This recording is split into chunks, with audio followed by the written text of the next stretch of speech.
Assalamualaikum warahmatullahi wabarakatuh. Al-Fatihah. A'udzu billahi minasyaitonir rajim. Bismillahirrahmanirrahim. Alhamdulillahi rabbil alamin arrahmanir rahim maliki yaumiddin. Iyyaka na'budu wa iyyaka nasta'in. Ihdinas siratal mustaqim. Siratal ladzina an'amta 'alaihim ghairil maghdubi 'alaihim waladdallin. Bismillahirrahmanirrahim. Alhamdulillah ala ni'amillah allati bina'amihi tatimmus salihah. Wassalatu wassalamu ala sayyidina Rasulillah Muhammad ibn Abdullah wa ala alihi wa sahbihi wa mawalah. Allahumma salli wa sallim ala sayyidina Muhammadin miftahi babi rahmatillah عدد ما في علم الله صلاة وسلاما دائمين بدوام ملك الله وعلى آله وصحبه ومواله ولا حول ولا قوة إلا بالله أما بعد. Alhamdulillahi Rabbil Alamin. Pada sore hari ini kita bersama-sama memperingati menyambut kedatangan tahun baru Islam, yaitu tanggal 1 Muharram 1443 Hijriah yang dalam beberapa saat lagi akan datang kepada kita. Apa yang paling inti dari kita memperingati hari ini, memperingati dan menyambut kedatangan Muharram ini, apa intinya? Nanti akan saya jelaskan setelah kita cerita tentang syukur kita kepada Allah Subhanahu wa taala. Kita berkumpul, kita bisa mengikuti kegiatan sore hari ini dalam keadaan memperoleh nikmat yang terbesar yang Allah berikan kepada kita. Nikmat apa itu? Yaitu nikmat iman dan Islam. Semoga nikmat iman dan Islam ini akan terus ada menempel di diri kita zahiran wa batinan sampai Israel menjemput nyawa kita, kita menghadap Allah dalam keadaan membawa iman, dalam keadaan husnul khatimah. Amin ya rabbal alamin. Salawat dan salam tercurah atas junjungan kita, kekasih Allah, manusia suci, yaitu baginda Nabi Muhammad sallallahu alaihi wa alihi wa sahbihi wa baraka wasallam, yang telah menuntun kita sehingga kita bisa mengenal Allah, sehingga kita tahu iman, kita tahu Islam, kita tahu Al-Quran, kita tahu mana yang hak dan mana yang batil, kita tahu segala sesuatu yang harus kita lakukan untuk menerima, mengundang ridhanya Allah, dan kita tahu apa itu caranya, perbuatan apa yang harus kita tinggalkan sehingga kita tidak memperoleh murka dari Allah Ta'ala, dan kita menjadi orang-orang yang selamat fid dini wad dunya wal akhirah. Tidak lain dan tidak bukan itu datangnya, munculnya melalui baginda Nabi Muhammad sallallahu alaihi wasallam. Maka sudah sepatutnya lah, sudah sepantasnya lah kita membaca salawat kepada baginda Nabi Muhammad sallallahu alaihi wasallam, agar kita pun nanti kelak di akhirat memperoleh syafaat dari baginda Nabi Muhammad sallallahu alaihi wasallam. Amin ya rabbal alamin. Hadirin yang dirahmati Allah,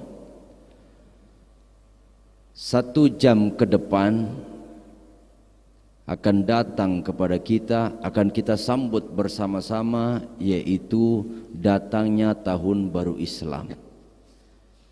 Sikap apa yang harus kita lakukan, perbuatan apa yang harus kita kerjakan untuk menyambut datangnya tahun baru Islam?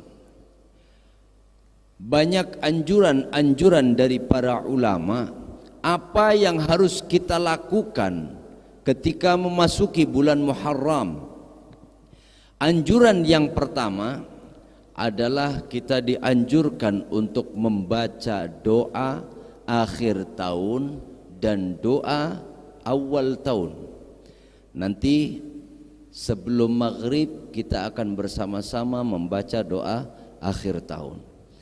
Doa akhir tahun ini untuk apa? Kita berharap memohon kepada Allah Subhanahu wa taala agar dosa-dosa kita yang telah lalu diampunkan oleh Allah Subhanahu wa taala.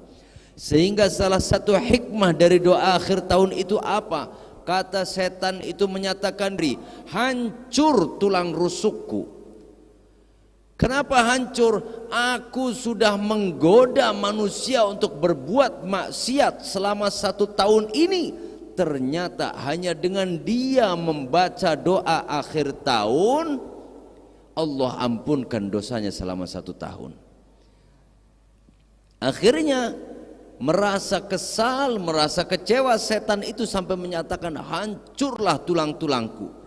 Sia-sia perbuatanku selama 1 tahun menggoda manusia, karena manusia itu membaca doa akhir tahun dan Allah ampunkan dosa-dosanya. Maka nanti sebelum maghrib kita bersama-sama membaca doa akhir tahun.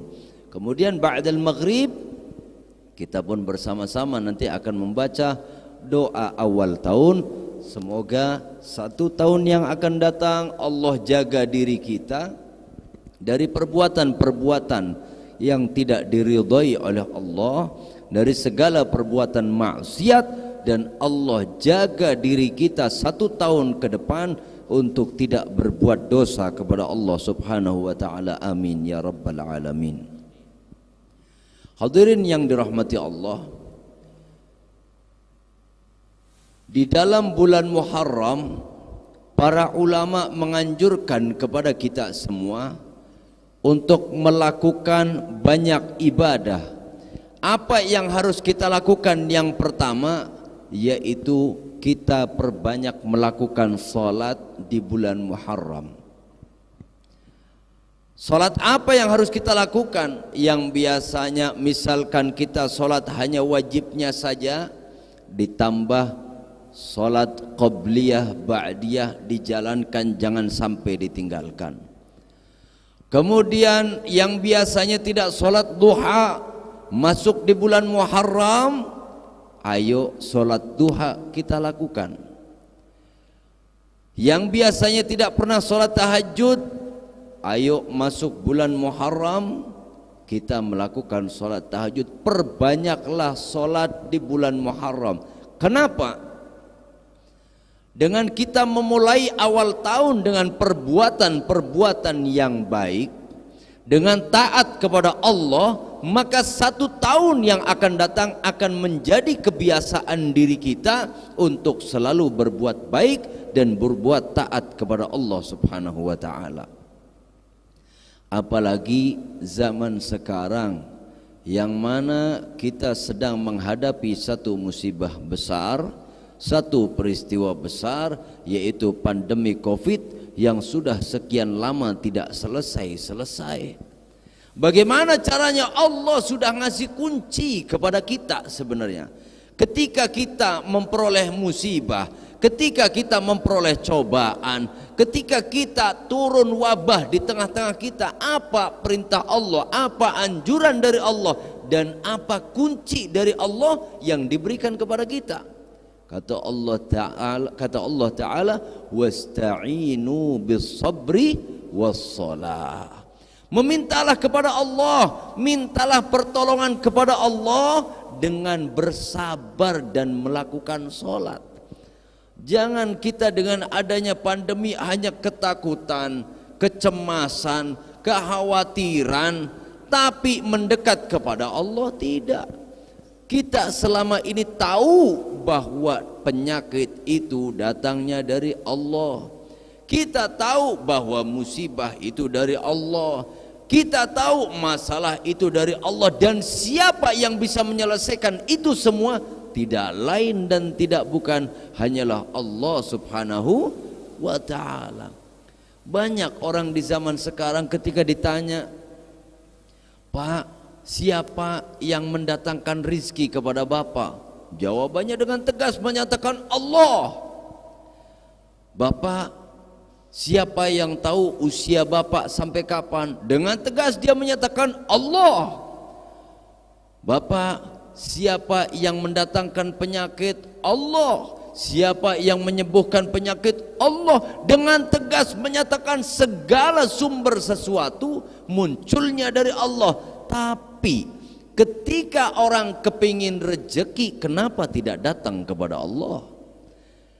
Ketika kita kepingin dijaga diri kita dari segala penyakit dan bahaya yang akan datang kepada kita, kenapa kita tidak datang kepada Allah?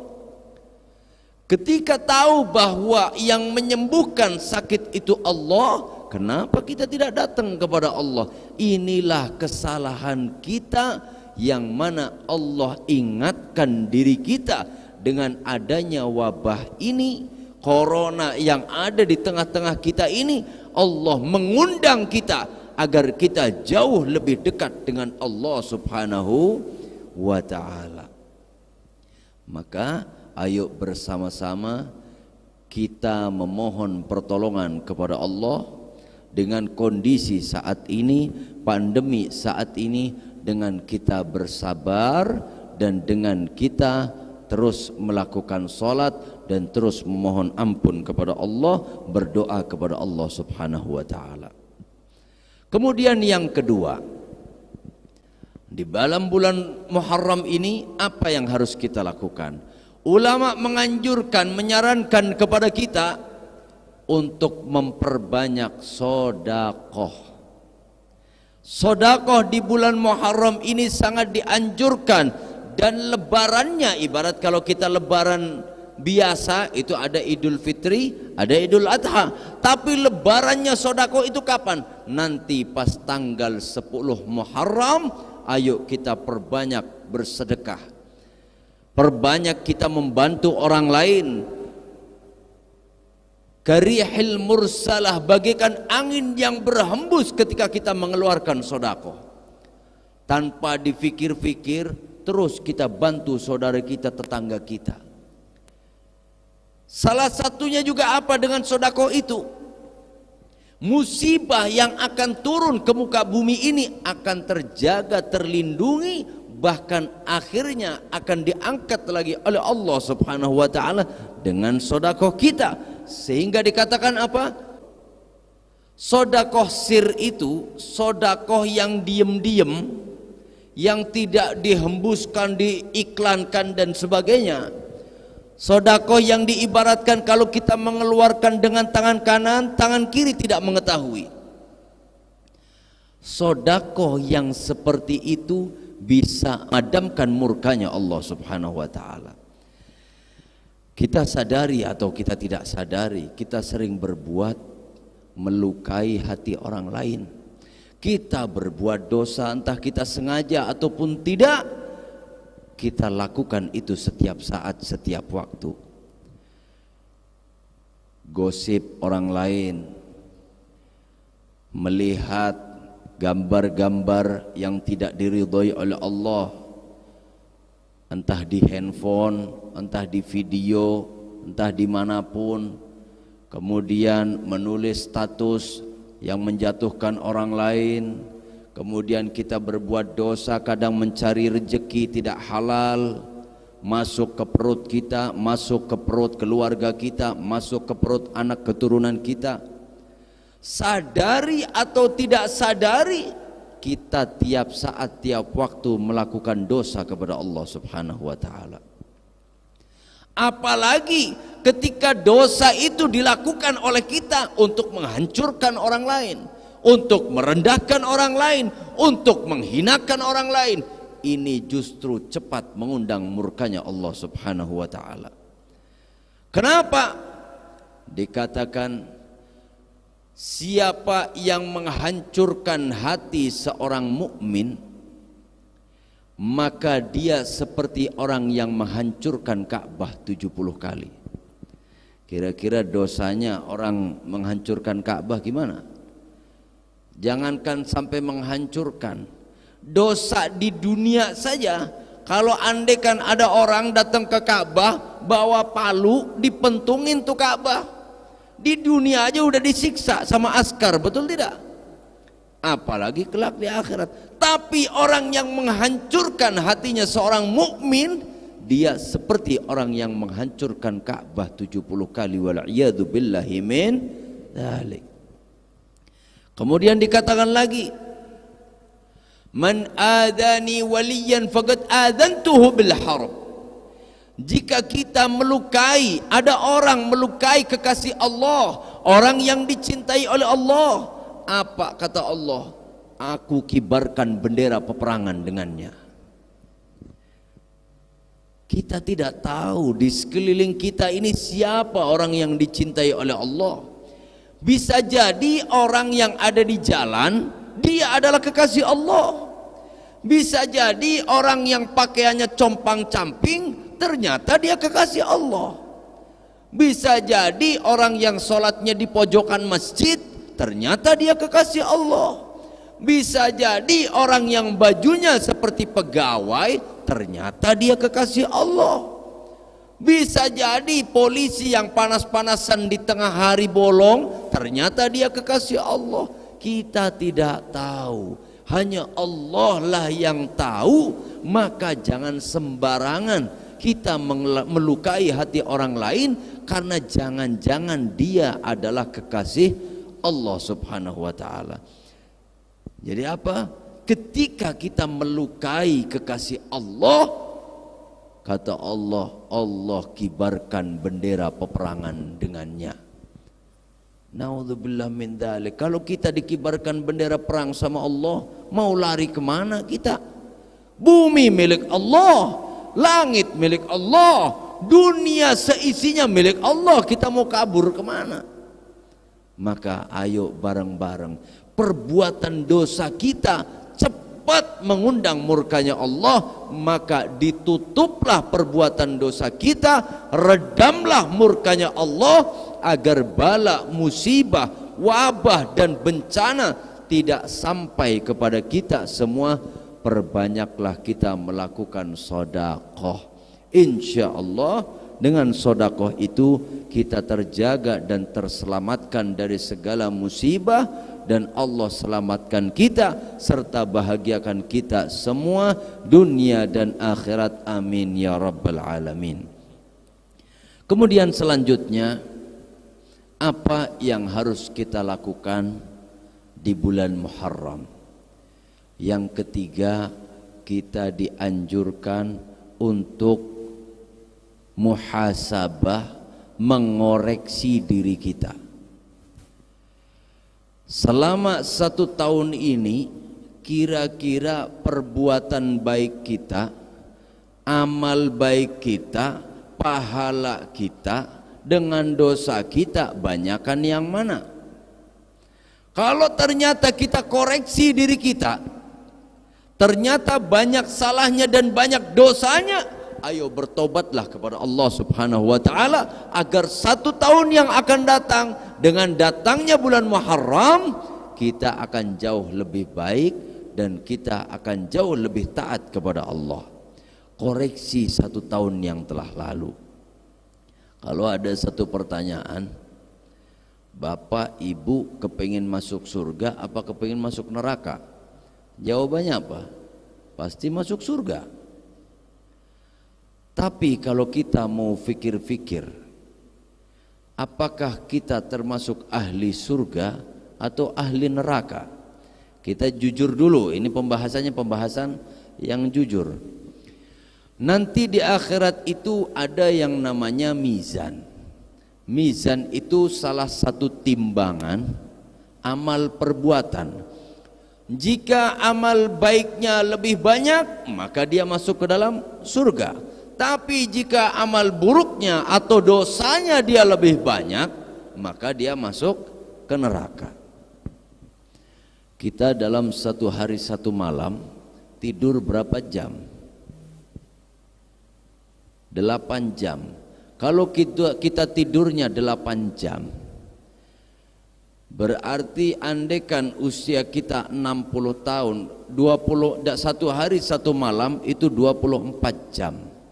Kalau kita tidurnya 8 jam, berarti 1/3 dari 1 hari 1 malam kita gunakan untuk tidur.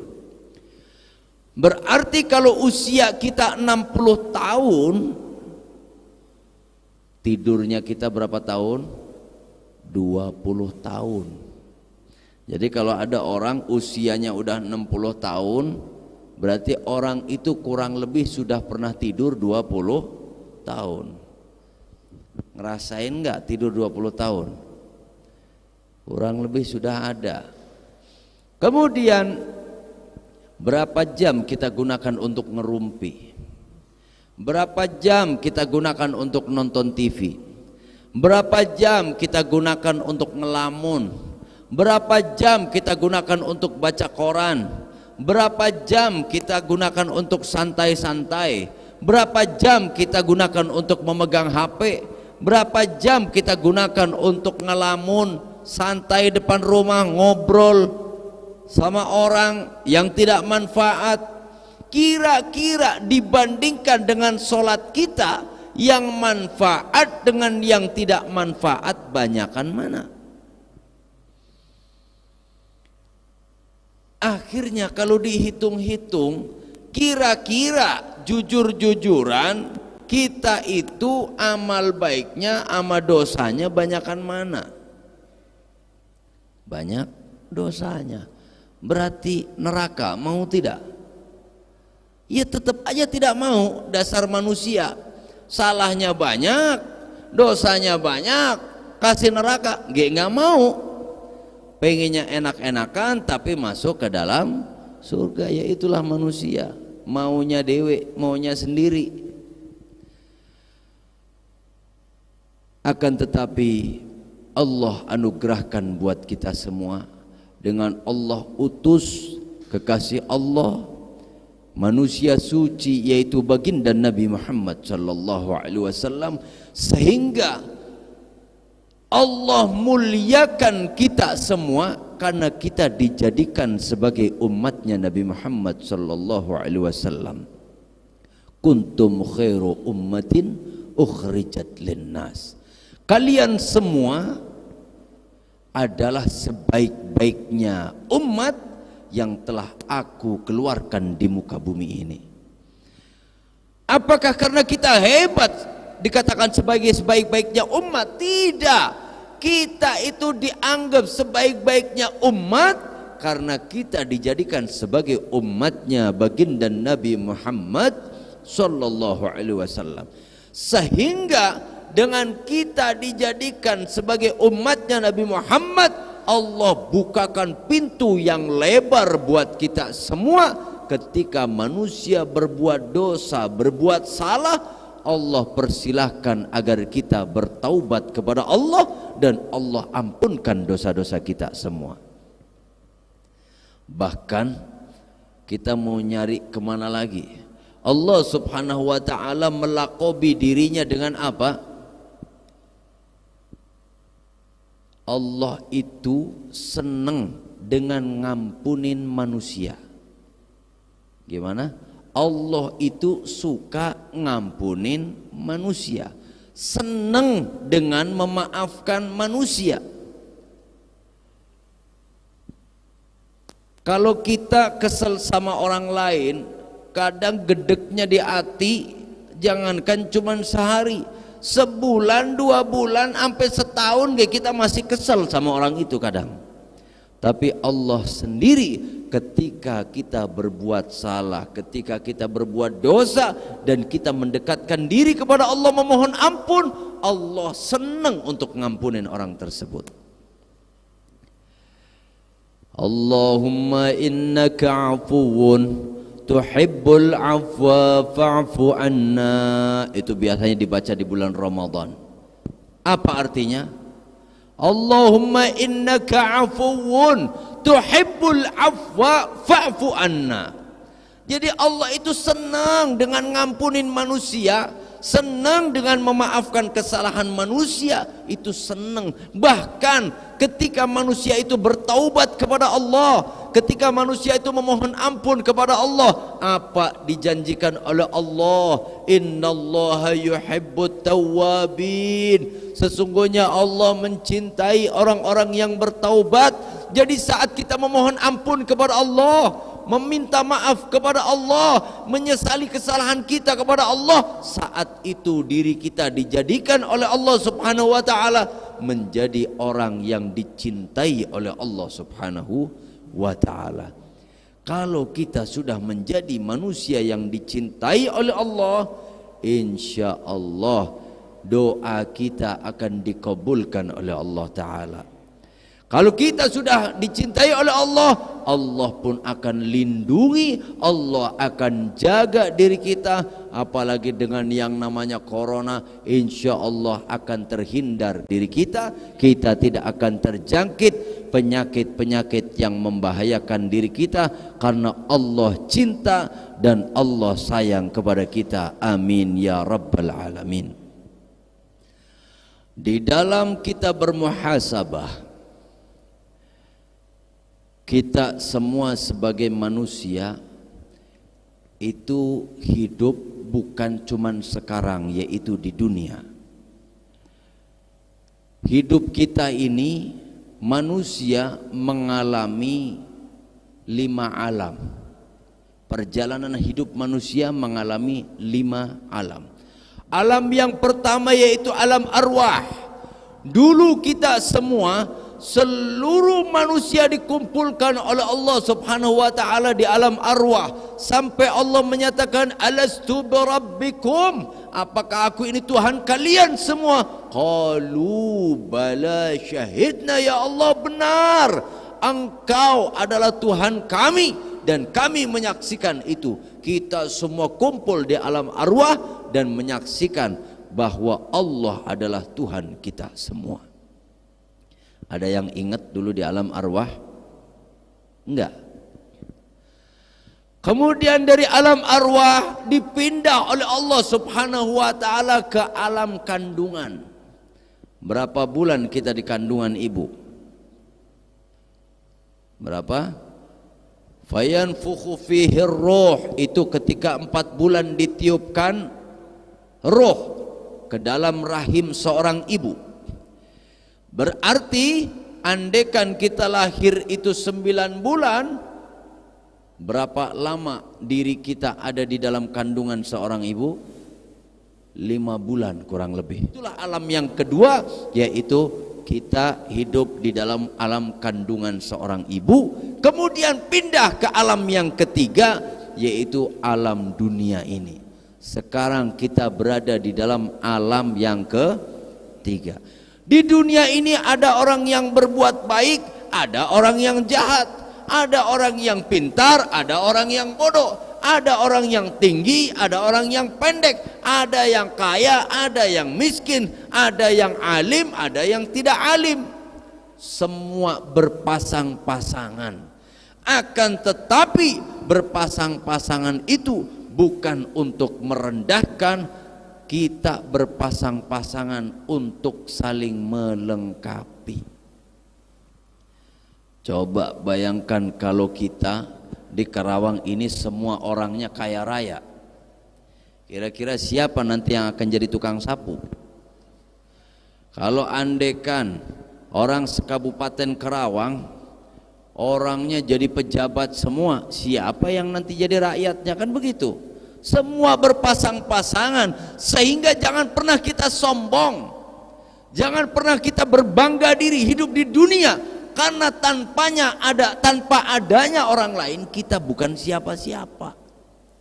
Coba ada ustadz alim pinter, muridnya nggak ada, gimana? Mau ngajar kemana?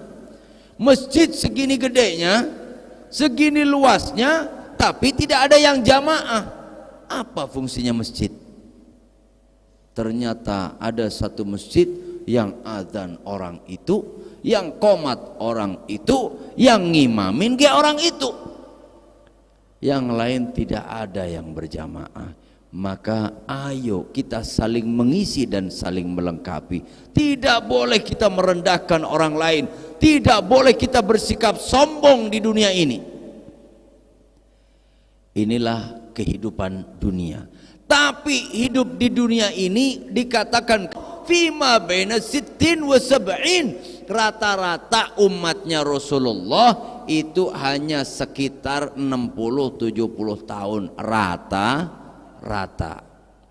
Ya ada juga sih yang 70 tahun lebih, ada yang nggak nyampe 70, ada yang nggak nyampe 60, ada yang masih bayi ninggal, ada yang sampai 100 tahun, ada. Tapi rata-rata umatnya baginda Nabi Muhammad sallallahu alaihi wasallam rata-rata 60-70 tahun. Jadi kalau ada yang lebih, bonus. Bonus untuk apa? Untuk ekstra kita lebih taat lagi kepada Allah Subhanahu wa taala, lebih berharap ampunan dari Allah Subhanahu wa taala. Yang belum sampai 60 tahun bagaimana? Ayo kita cari bekal sebanyak-banyaknya, karena ternyata banyak juga yang tidak sampai 60 tahun sudah kembali kepada Allah Subhanahu wa taala. Berarti sebentar atau tidak kita hidup di dunia? Sebentar. Kita nggak berasa. Kemarin mungkin kita masih ingat sekolah SD, sekolah SMP, sekarang usia kita sudah segini. Kita masih ingat kemarin kita masih gagah perkasa, masih muda, ternyata sekarang sudah tua renta. Ada ibu-ibu yang cantik jelita, sekarang sudah tidak berdaya. Usia bertambah setiap hari, setiap waktu, dan tahun pun selalu berganti menambah usia kita. Seperti sore hari ini kita akan kedatangan tahun baru, yaitu bertambah lagi usia kita. Betul tidak? Usia kita sebentar di dunia ini, tapi nanti akan menjadi penentu di alam-alam berikutnya. Setelah kita di dunia, pindah ke alam berikutnya, yaitu alam barzakh. Kita masuk ke dalam kubur, di situ ada azabul qabri. Bagi orang-orang yang durhaka kepada Allah, di situ ada azab kubur, disiksa manusia di dalam kubur, dan ada ni'amul qabri, dan ada nikmat-nikmatnya kubur. Kita akan memperoleh nikmat yang begitu luar biasa. Luasnya kubur kita seluas mata memandang, dan dijadikan kubur-kubur kita adalah taman-taman surganya Allah. Ini bagi orang yang taat kepada Allah. Tapi kalau tidak taat kepada Allah, masuk di kubur pun itu sudah menjadi sebuah siksa yang luar biasa. Kemudian orang-orang yang durhaka kepada Allah di dalam kubur berkata apa? Ya Allah, kembalikan aku ke dunia sebentar saja untuk aku berbuat taat kepadamu ya Allah. Sudah tidak bisa, karena waktunya sudah habis. Penyesalan demi penyesalan di dalam kubur, sampai akhirnya berdoa lagi kepada Allah, ya Allah, aku sudah tidak tahan memperoleh siksa di dalam kubur ini ya Allah, cepatkanlah aku untuk melanjutkan perjalanan, yaitu ke alam berikutnya, karena aku sudah tidak sanggup di dalam kubur dengan penderitaan ini ya Allah. Dia tidak sadar kalau alam berikutnya jauh lebih dahsyat daripada alam sebelumnya. Dari alam kubur itu nanti pindah, yaitu ke alam mahsyar. Seluruh manusia itu dikumpulkan, dari manusia pertama kali Nabi Allah Adam alaihissalam sampai manusia nanti terakhir kali yaumil kiamah, dikumpulkan di satu tempat yang begitu luas, dan manusia di situ berkumpul.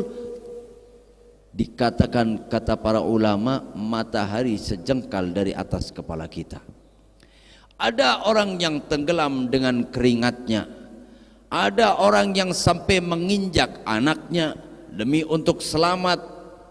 Di situ manusia dikumpulkan, kemudian disaksikan oleh seluruh manusia di dunia ini, menyaksikan amal perbuatan kita ketika kita di dunia.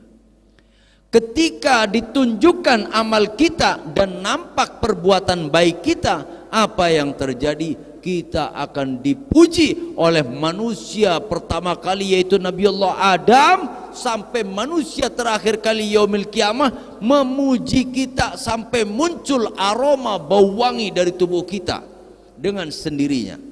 Tapi ketika muncul amal perbuatan buruk kita atau dosa-dosa kita yang dimunculkan di situ, maka kita akan diteriakin, kita akan disorakin, kita akan dicemoohkan oleh manusia pertama kali sampai manusia terakhir kali yaumil kiamah. Semua akan mencemooh orang tersebut. Wal iyadu billahi min. Saking malunya orang itu, apa yang terjadi? Rontoklah kulit-kulitnya semuanya, rontok semuanya, habis seluruh tubuhnya. Kemudian nanti nyatu lagi, kemudian dipertontonkan lagi, dan selalu seperti itu.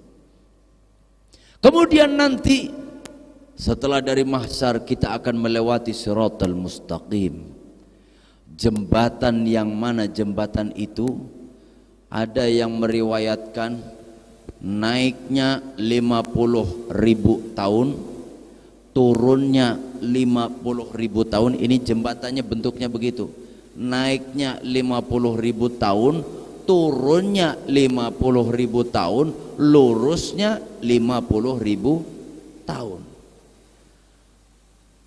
Tapi jembatannya itu bukan kayak jembatan Suramadu, bukan kayak jembatan di Sungai Musi, bukan kayak jembatan Citarum.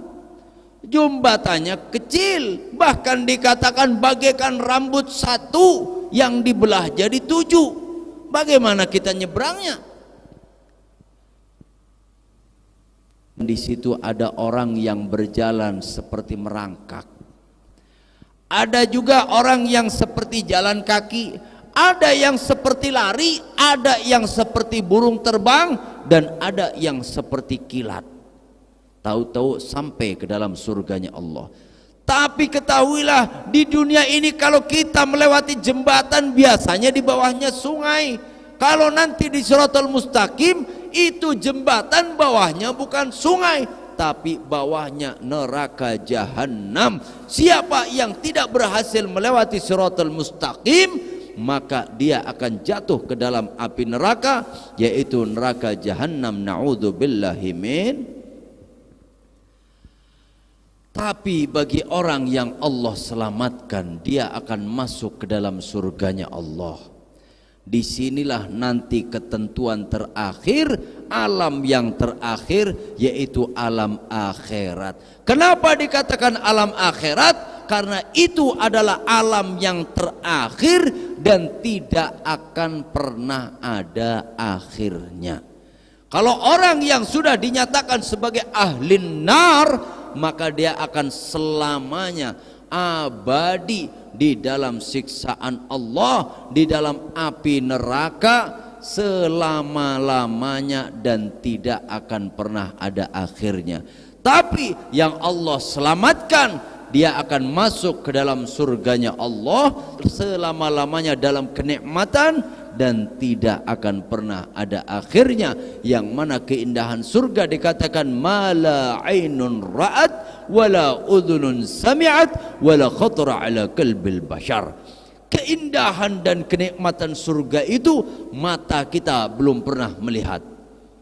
Andaikan kita melihat keindahan, apa yang pernah kita lihat, tempat apapun yang paling indah yang kita lihat, maka surga tidak seperti itu. Surga lebih indah daripada apa yang kita lihat.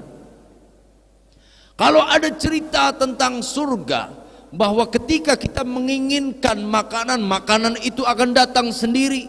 Kemudian ada sungai susu, ada sungai madu, dan kenikmatan-kenikmatan tentang cerita surga yang pernah kita dengar. Surga tidak seperti itu. Surga lebih nikmat, lebih indah daripada apa yang pernah kita dengar.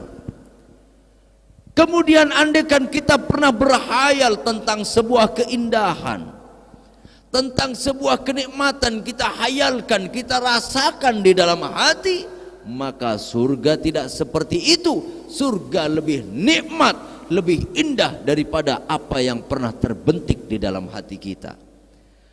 Nah, alam semua ini, dari mulai kubur mahsyar, siratal mustaqim, sampai di akhirat nanti masuk ke dalam surga atau neraka. Yang menentukan siapa? Yang menentukan diri kita kapan? Yaitu ketika kita di dunia ini.